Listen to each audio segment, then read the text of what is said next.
In its most basic sense, multimodality is a theory of communication and social semiotics.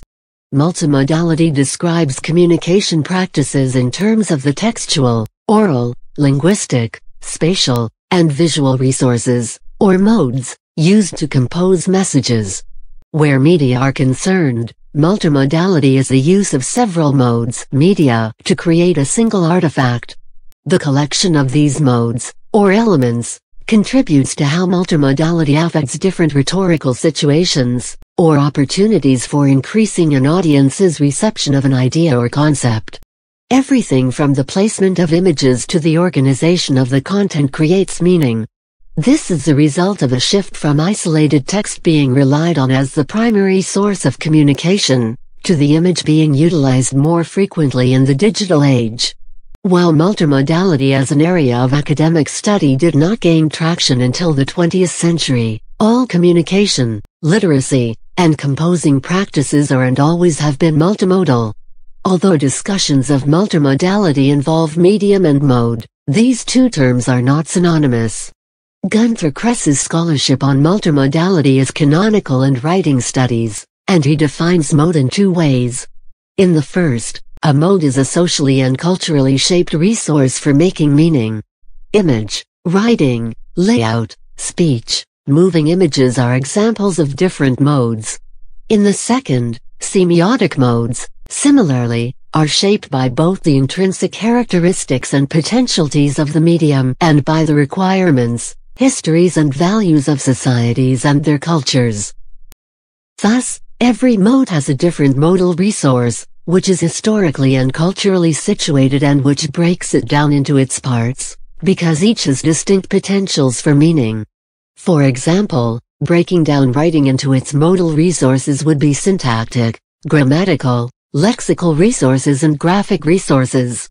Graphic resources can be broken down into font size, type, etc. These resources are not deterministic, however. In Kress's theory, mode is meaningful. It is shaped by and carries the deep ontological and historical/social orientations of a society and its cultures with it into every sign. Mode names the material resources shaped in often long histories of social endeavor. Modes shape and are shaped by the systems in which they participate. Modes may aggregate into multimodal ensembles, shaped over time into familiar cultural forms, a good example being film, which combines visual modes, modes of dramatic action and speech, music and other sounds. Multimodal work in this field includes Van Leeuwen, Bateman and Schmidt, and Byrne and Parker's theory of the kineconic mode. A medium is the substance in which meaning is realized and through which it becomes available to others.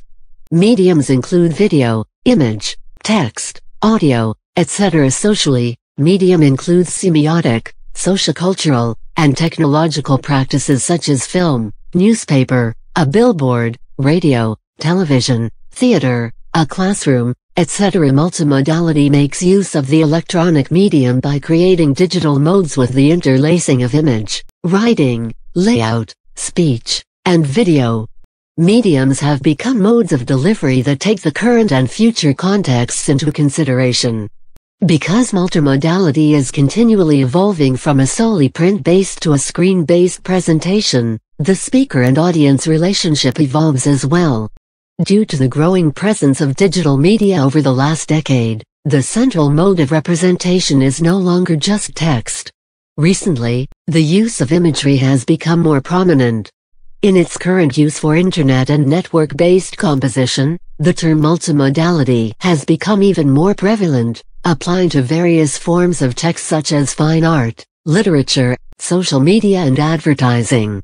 An important related term to multimodality is multiliteracy, which is the comprehension of different modes in communication, not only to read text, but also to read other modes such as sound and image. Whether and how a message is understood is accredited to multiliteracy. Multimodality in the 21st century has caused educational institutions to consider changing the forms of even its traditional aspects of classroom education. According to Hassett and Kerwood, authors of Theories and Practices of Multimodal Education, print represents only one mode of communication. And with the rise in digital and internet literacy, other modes are needed, from visual texts to digital e-books. Other changes occur by integrating music and video with lesson plans during early childhood education. However, such measures are seen as augmenting and increasing literacy for educational communities by introducing new forms, rather than replacing literacy values. In several children's books released today, written language is no longer the most important factor while producing these books. According to Miller and McVie, authors of Multimodal Composing in Classrooms, these new literacies do not set aside traditional literacies. Students still need to know how to read and write, but new literacies are integrated. The main purpose of early childhood education is still evident, but the form that is now being presented to children is different. Some learning outcomes include, but are not limited to, reading, writing, and language skills. For example, Multimodal Composing in Classrooms, written by Miller and McVie, advocates storyboarding as an assignment and says that it is multimodal in that there is the visual and audio of the film clip, the drawing representation of the film's images, as well as the written analysis of the scene. According to Roger Esley in his article, Visual Tools for Differentiating Reading and Writing Instruction, storyboarding is the origin of all written language. Teachers are able to use storyboards for visual organization to strengthen writing skills and help the writing process. They can be used in brainstorming sessions, problem solving, planning, and much more. The choice to integrate multimodal forms in the classroom is not accepted unproblematically by everyone in educational communities. In Charles Bazerman's essay, The Case for Writing Studies as a Major Discipline, he states multimodal compositions are seen in the classrooms across the country, but there seems to be a lack of support from the institutions to advance what the instructors are bringing into the classroom.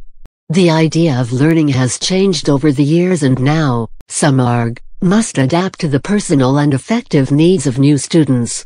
According to Kress and Bazemer, education has to accommodate to lifelong, life-wide learning, that is, learning at all times, by those who demand that their interests be taken with utmost seriousness, in all sites, in all phases of professional and personal life.